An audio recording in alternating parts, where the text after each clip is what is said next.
أعوذ بالله من الشيطان الرجيم.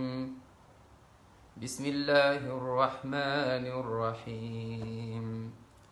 وقضى ربك ألا تعبدوا إلا إياه وبالوالدين إحسانا وقضى ربك ألا تعبدوا إلا إياه وبالوالدين إحسانا إما يبلغن عندك الكبر أحدهما أو كلاهما فلا تقل لهما أف ولا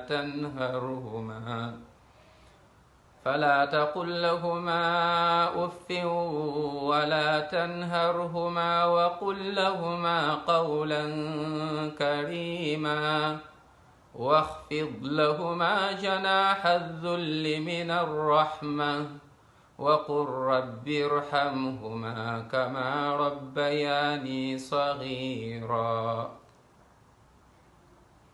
بقي بسورة الإسراء la nekk. Isra moom mooy surat numéro 17 demal ci aaya 23 yàlla di ñu wax naan lim ñu digal li yàlla dogal ni moom lañ war a def lim ñu imposé mooy ñu jaamu ko moom te duñ ko bokkaaleeg dara duñu yaakaar keneen ku dul yàlla duñu sujootal kenn ku dul yàlla duñu ñaan kenn ku dul yàlla duñu wakkiirlu ci kenn ku dul yàlla yàlla rek lu mën a xew yàlla rek.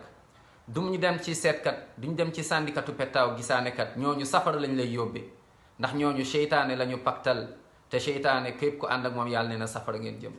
yàlla mu ne kon nañ ko jaamu moom kese moom borom bi subhanahu wa taala wóolu ko moom kese yaakaar ko moom kese. yàlla mu ne wa bil walidayni ihsana ak nag say wayjur yàlla ne na nga rafetal jëme ci ñoom. allahu akbar.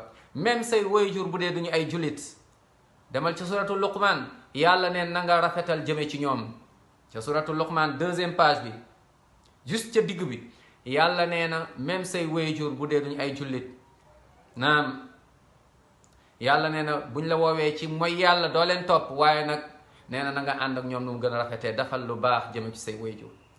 yàlla lu ñu digal suñuy wayjur nañu rafetal jëme ci ñoom. avant ngay dem sa alal nga koy pasaree di ko jox ñeneen jàpp ni diw ak diw loo am jox leen ñoom ñoo lay assurer bés pénc ci loolu dañ lay nax. alquran waxul loolu de. alquran lu wax mooy nañu jaamu yàlla wéetal ko. naam nee na nga daal di góorgóorlu say wayjur bu dee ñu ngi dund loo mën def ko jàppale leen. naam dimbali leen bul xaar ñu laaj la. say wayjur nañu kontaan ci yow avant ñu fi jóge. ay milliards boo ko amee fàtte say wayjur bu ñu génnee àdduna nga xam ne milliards yooyu amul benn solo ndax duñ mën a ñëwaat du leen andiwaat. kon say wayjur suñu soree nga leen di woo di leen nemmeeku nga leen di jox bul xaar ñu ñaan la. naam nga xool bu ñu xiifee avant ñuy xiif nga war leen taxaw bu ñu xiif bu ñu mar bu ñu sonn. naam bu ñu feebaree yàlla moo koy dogal mais loo ci mën na nga ko def waaye bàyyi ci sa wayjur dem ci nit wayjuru diw papa yi diw wala yaay diw di ko ñaan di ko sujootal di ko raamal sa yaay nekk fi sa papa nekk fi nga war a wut ci ñoom barke. yàlla nee na wa qada rabbuka alla ta'budu illa iyyah wa bil walidayni ihsana. sa yoonu aljanna demal ci say wayjur ñu ñaanal la. sa sëriñ mën na la jàngal diine waaye bul sujootal nit bul jaamu nit. naam nga daal di góorgóorlu daal di dimbali say wayjur taxaw leen bu ñu gaañoo nag bu leen fàtte ci ñaan ngay julli waxtu di leen ñaanal. wa qul rabbi irhamhuma kama rabbayani saghira. demal ci alquran suratul isra mooy saar numéro 17 du sama kàddu nga dem ci aaya bi muy aaya 23 loolu la borom bi subhanahu wa taala wax. ku weddi dellul ci alquran.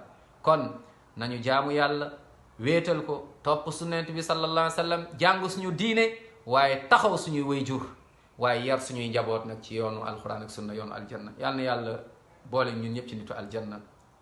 wasalaamu aleykum wa rahmatullahi wa barakatu.